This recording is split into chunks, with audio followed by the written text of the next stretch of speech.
বিদায়ের সময় চলে এসেছে নাদিমের হাত ধরে এই চট্টগ্রাম শহরে আসা, আর আজ তার হাত ধরেই চলে যেতে হচ্ছে। হ্যালো এভরিওয়ান, আসসালামু আলাইকুম। থেকে প্রায় 4 বছর আগে আপনাকে নিয়ে আসছিলাম, আর আজকে চলে যাচ্ছে ঢাকায়।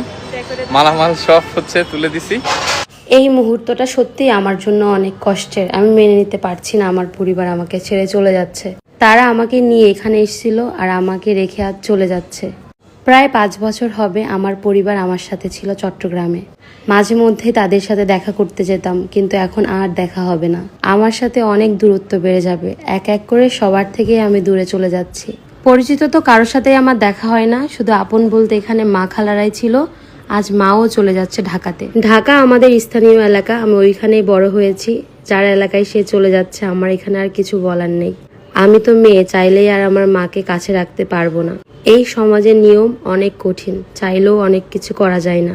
নাদিমের হাত ধরে এখানে এসেছিলাম। এখানে আমার আত্মীয় স্বজন ছিল, বাট তারপরেও নাদিম সাথে করে আমাদেরকে এনেছে বিয়ের আগে। আর বিয়ের প্রায় 5 বছর পর আমার মাদেরকে আবার রেখে দিতে যাচ্ছে। কতটা ভাগ্য করে হলে এমন স্বামী পাই যে দায়িত্ব নিয়ে সবকিছু করে। আমার ছোট ভাই যেহেতু এসএসসি এক্সাম দিচ্ছে, ও তাই জন্য মাকে কিছুদিন চট্টগ্রামে থাকতে হবে।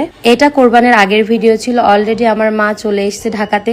আর হ্যাঁ, অনেকে আমাদেরকে ঢাকাতে কেকের প্রমোশন, খাবারের প্রমোশনের জন্য নক করে। আমরা যেহেতু চট্টগ্রামে থাকতাম, যার কারণে এই প্রমোশন গুলো করতে পারি নাই। অনেকে মন খারাপ করতে।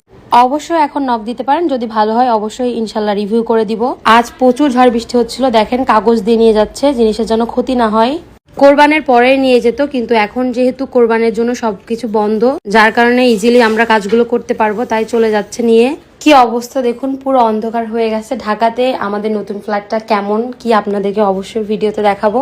আজকের ভিডিওটা এখানে শেষ করলাম। সবাই ভালো থাকবেন, আল্লাহ হাফেজ।